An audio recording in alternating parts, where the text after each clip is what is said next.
আজকে তোমাদের দেখাবো ঢাকা বিশ্ববিদ্যালয়ের বিজ্ঞান গ্রন্থাগার এবং একটা সিঙ্গেল ডেতে স্টুডেন্টরা এখানে কি কি করার সুযোগ পায়। প্রথমে আমরা এই দুইটা রোয়ের ভিতর দিয়ে ঢুকে যাব বিজ্ঞান গ্রন্থাগারের ভিতর, এবং ঢোকার পর প্রথমে যে জিনিসটা চোখে পড়বে সেটা হলো এইখানে সবাই পত্রিকা পড়ছে। প্রতিদিন 10 থেকে 20টা পত্রিকা এখানে রাখা হয় এবং বিসিএস ক্যান্ডিডেটরা সেগুলো পড়ে।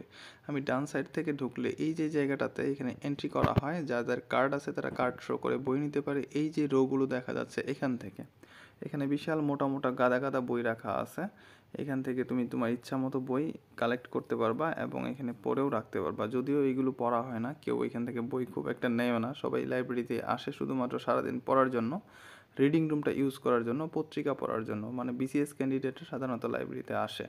এবং আমি 2 নম্বর সিঁড়ি দিয়ে উপরের দিকে উঠে যাচ্ছি। এই সিঁড়িটা হচ্ছে একদম 2 নম্বর রুমের সামনে গিয়ে উঠবে। দুইটা সিঁড়ি এরকম ইউ আকৃতির। তো আমি 2 নম্বর রুমের সামনে এখন। এরপর আমি 5 নম্বর রুমে ঢুকেই একটা জায়গা দখল করলাম এবং আমার সকল জিনিসপত্র যেমন কারেন্ট অ্যাফেয়ার্স, চাবি, স্টিকি নোট, ঘড়ি, কলম, মানিব্যাগ, হাইলাইটার, চশমা এগুলো টেবিলের উপর রেখে আমার ব্যাগটা নিচের দিকে রেখে আমি পড়াশোনা শুরু করলাম। তো রুমে ঢুকেই সবাই পড়াশোনা শুরু করে দিছে। এই যে সবাই এইভাবে পড়ছে। এই যে আমাদের রিডিং রুমগুলোতে একদমই সাউন্ড হয় না বললেই চলে। মানে রুমে যদি কোনো একটা